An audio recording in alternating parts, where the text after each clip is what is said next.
Breaking news about a local high school basketball coach. And a new accuser against Seattle's mayor. A plane crashes on a busy Mukilteo road. I'll tell you why the pilot is receiving so much praise. New cameras show cars flying past school buses. Tonight, the new warning for drivers caught in the act. The warm-up just around the corner, but with it comes the chance for thunderstorms. So we're going to track the timing coming up. One student's college dreams destroyed when ITT Tech shut down. My heart sank. That's all I can say. How we helped him get another shot at finishing his degree without starting over. Can you tell the real headline from the fake news? How to separate news you can use from news that uses you. It is not just Seattle. Another Puget Sound city takes steps to declare a homeless emergency. From the jungle to a new start, 3 brothers beating the odds.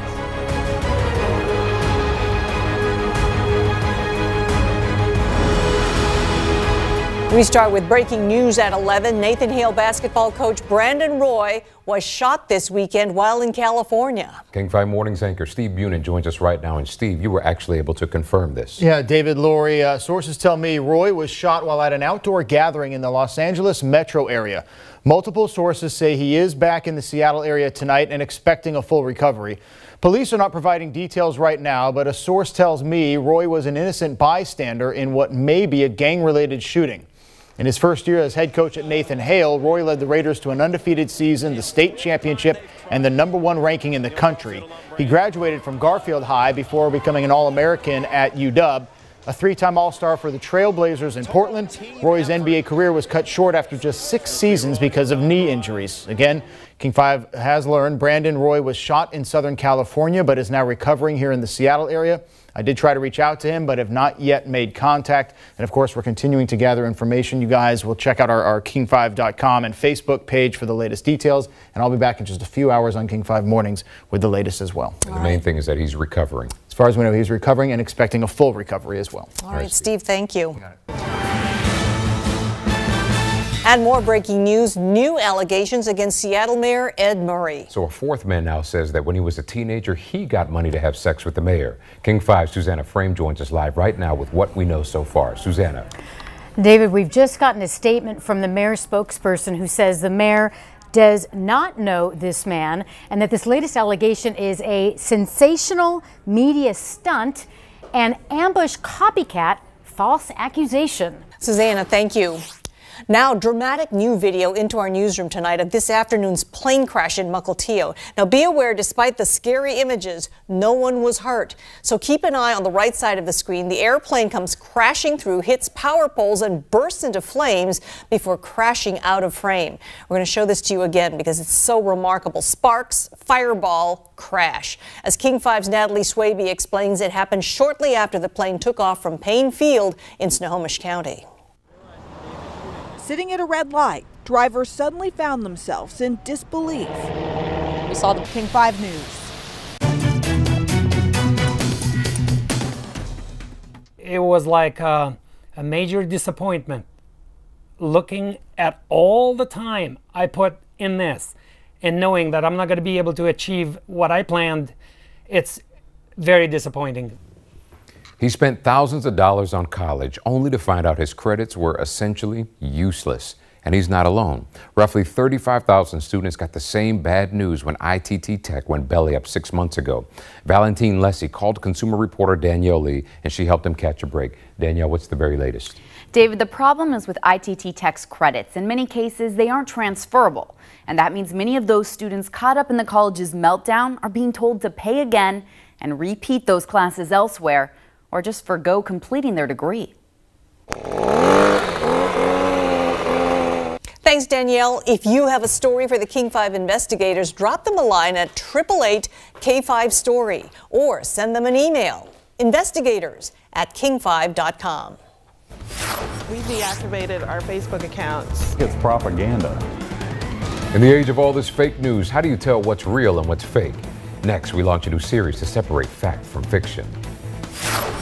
It is probably the most stressful time driving because that's where there is most room for error. New video catches what Marysville bus drivers say they see all the time. People driving dangerously around kids. That kind of brought a little bit of hope, you know. Three brothers who lived in the jungle get a chance to start over.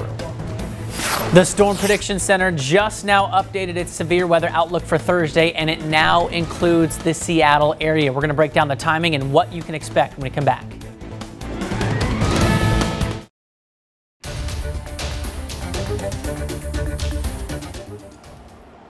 The first day of a brand new high-speed Amtrak line ends in disaster. Several dead, dozens injured, and those numbers could climb. 2 cars are still too dangerous to search. Now the investigation is in the hands of the NTSB. Matt? Where's the train relative right there. to us? Train now at 4 o'clock, a live look at Sky King. The devastation is immense. Nearly 12 hours after that high-speed train derailed and toppled onto Interstate 5, southbound 5 at Mounds Road has now been shut down all day, and authorities don't know when it will reopen. Amtrak says there were 77 passengers and 7 crew on board at the time of that crash. Tonight, we know at least 6 people are dead and dozens of others are injured. Good evening and thanks for joining us. I'm Mark Wright. And I'm Amanda Grace. We're live on the scene of this tragedy. You can actually see this train right behind us and of course the freeway in behind us as well. We're awaiting an update from authorities any moment now. Our Chris Daniels is over there. We're going to be checking with him in just a moment. This was the inaugural run of this train, the very first train leaving from Seattle to Portland on this particular run. Let's head over to Chris Daniels and get an update from this news conference about to begin. Chris. Yeah, Mark and Amanda, we are waiting on that press conference from the Washington State Patrol. We are told that Amtrak and the head of the Washington State Patrol, John Batiste, will be here to answer questions about this train derailment and also the future of Interstate 5. We have seen heavy... All right, Chris Daniels, thank you. And I want to show you guys at home just what we're dealing with behind us here. This is the southbound lane, and you can see a massive amount of heavy equipment is being moved into place. I'm not sure if you can see it too well, but right in the middle of the screen, just to the right and below that bright white light down there is a massive crane that they'll be using to try to get these train cars off that overpass. And Amanda, this is just a surreal scene to be standing here looking at what looks like toy trains just tossed all off the overpass there. Surreal is the right word for it. It's hard to believe that this happened, and you imagine the force at which this train was traveling and the fear of the passengers inside and the drivers on I-5 going south. We heard a little bit about some concerns about the morning commute, but let's head over to Stephen. Talk a bit about the commute happening right now. This is really tough for folks heading south. Stephen? All day long, you've seen the images of the Las Vegas mass shooting. But tonight, we want to show you the faces. Sonny Melton, a 29-year-old from Tennessee, he saved his wife's life before he was shot and killed. Heather Melton said he grabbed her from behind and started running before he was hit. Denise Berditis was from West Virginia, but she was a huge Seahawks fan. She loved to travel with her husband and spend time with her grandkids. She died in her husband's arms. Sandra Casey was a special education teacher at Manhattan Beach Middle School. Her partner Christopher said, "She lived life to the fullest and made me the happiest man in the world." Rachel Parker, originally from the Spokane area, worked for Manhattan Beach Police. She was at the concert with other off-duty employees. A police spokeswoman described her as a great worker with her whole future ahead of her. These are just 4 faces of dozens, each with a future, each with a story, each with loved ones left behind. And tonight, let us tell you their stories and about the people who helped others after yet another tragedy in America. I'm Greg Copeland. By now you've heard the numbers. They are daunting. 59 dead, 527 injured. But that praise also extends to first responders. And in this case, that included many people at the concert. Heather Graff has that part of the story. In this day and age, it's not just hospitals that have to be prepared. As we saw in Las Vegas, it's often bystanders stepping in to help victims in those first few chaotic moments before emergency responders arrive. Meanwhile, my colleague Ryan DeCao is in Las Vegas, and tonight he spoke to people who returned to the scene to reflect as the city tries to move forward. This bridge crosses over the Las Vegas Strip, but it really divides it too. Right over here, they're trying. King 5 News. Now, this is a tragedy that really has the potential to touch every single corner of this nation because Las Vegas is such a popular place for folks to visit. So we're hearing from a lot of survivors from right here in the Northwest who are on the first flights back to SeaTac today. They told us about what they saw and how they're coping with the horror they witnessed. It was crazy, and I didn't believe it. And Andy was the one that said, we gotta go. Gotta go, gotta go. You look back and you just see the lights flashing from up above and people just dropping to the ground. And then they opened all the gates and were yelling at everyone to run as fast as you could. So me and my husband, we ran for 40 minutes. And I've been to Vegas 100 times and I went to places I've never been. It was scary.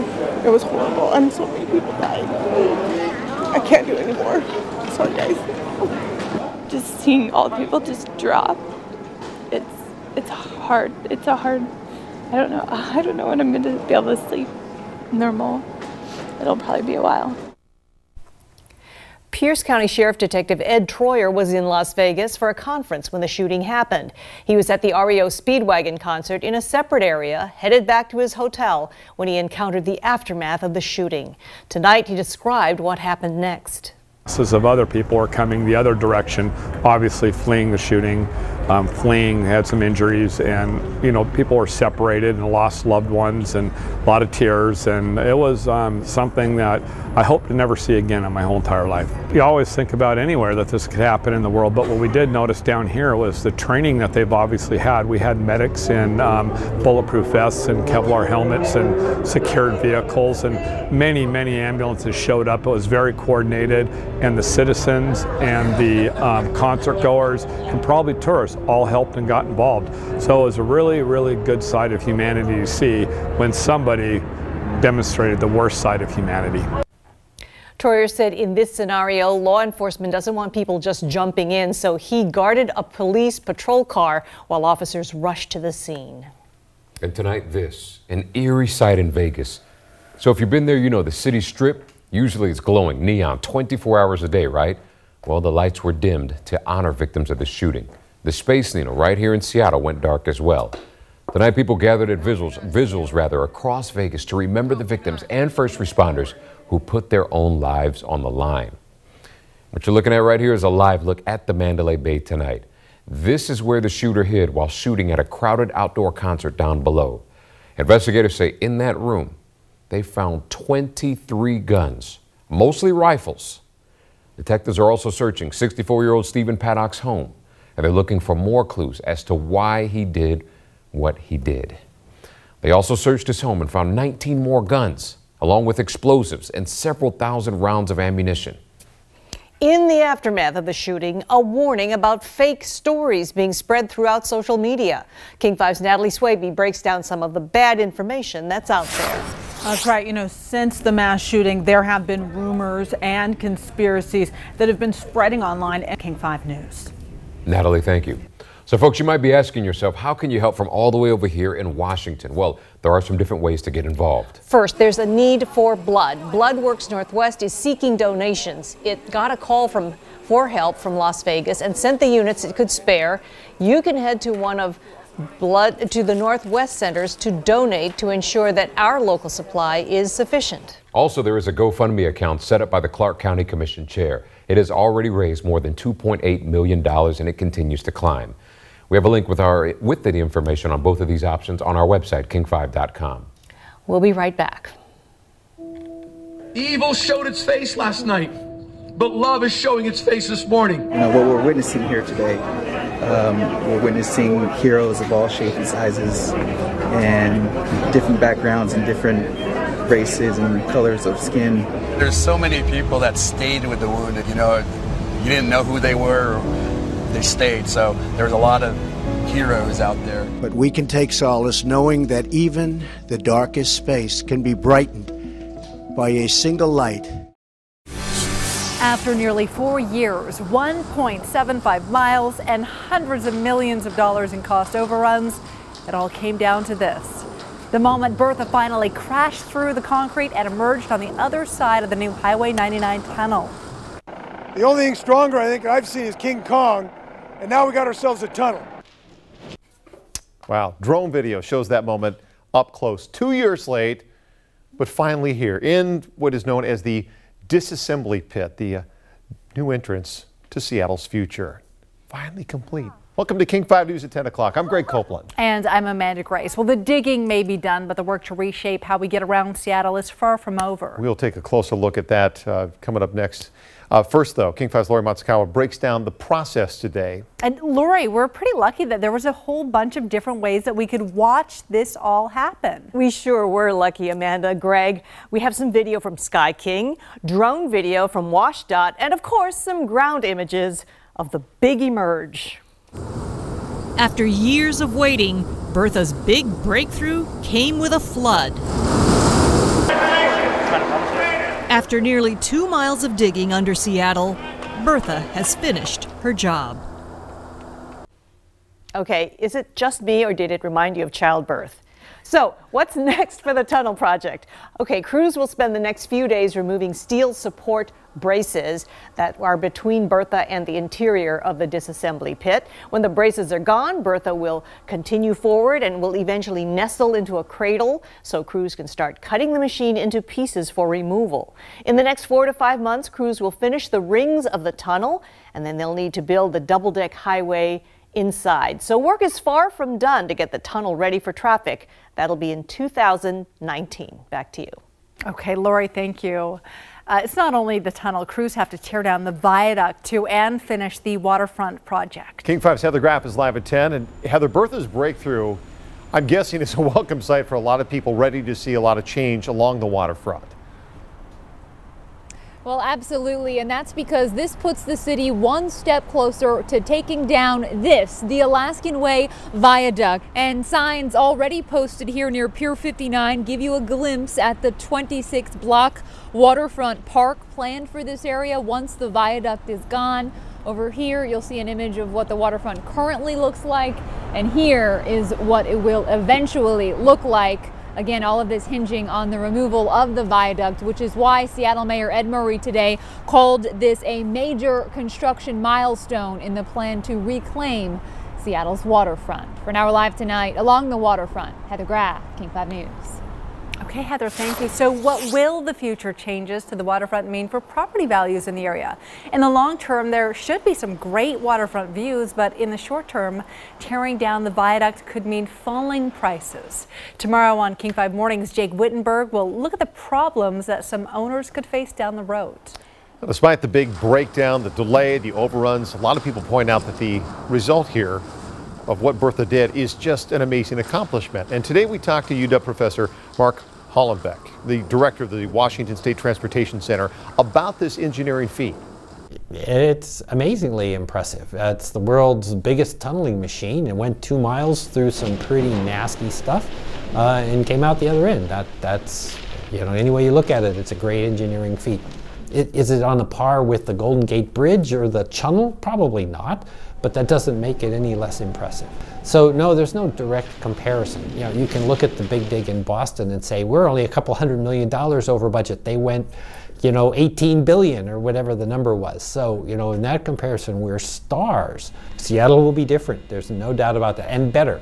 Seattle will be better. You can argue about the cost, but there's no argument about the fact that Seattle will be a better place as a result of it. Different perspective there.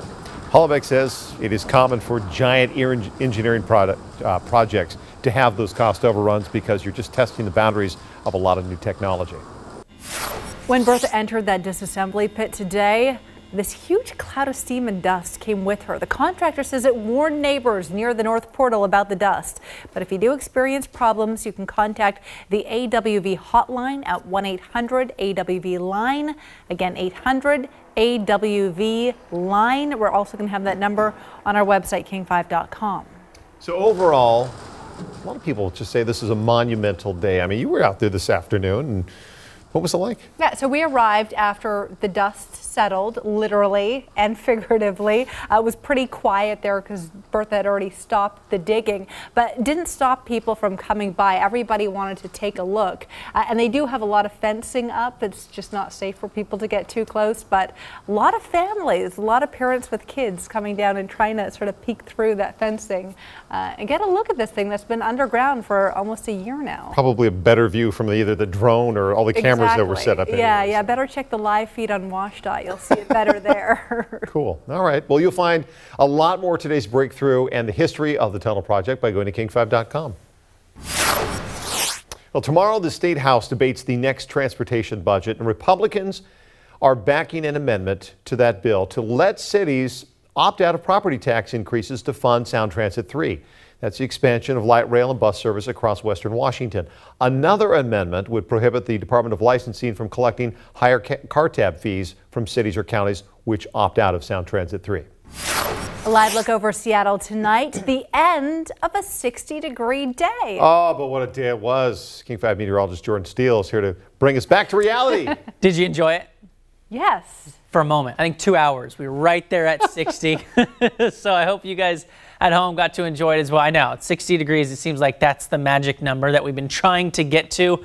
But even with the cloud cover, we managed to hit it. Now out the door, we are tracking some damp conditions. This is a look out at the airport. SeaTac, somewhat damp there as well, as we are looking at rainfall moving on in. Of course, we've been tracking this for the last 24 hours and just now starting to reach southern edge of Puget Sound. I guess it's been there for the last couple of hours, but it's been very, very light in nature. Of course, we're going to still see more of this rainfall overnight tonight. So I'm anticipating a pretty damp commute pretty much for all of us here in western Washington as this front's moving on in. So looking at your planner for tomorrow, temperature starting in the 40s and we will climb into the mid 50s. So a little bit cooler tomorrow. I will, of course, let you know when we could possibly return to that magic 60-degree number when I come back. All right, Jordan, thank you. A provocation from North Korea and a terse response from the State Department. Many firms are avoiding the controversial border wall project with one notable exception, why a largely Hispanic firm says they want a seat at the table. We have to be a productive part of the solution rather than let the people who don't care about immigrants to have the only voice. Of the game, a little boy's baseball dream fulfilled. His response to me was, "Coach, I've been waiting for this my entire life." The community effort to give one aspiring baseball player a shot he never thought he'd get. And as we head to break, a time-lapse view as Bertha broke on through to the other side. We'll be right back. You know the day destroys the night, night divides the day. Try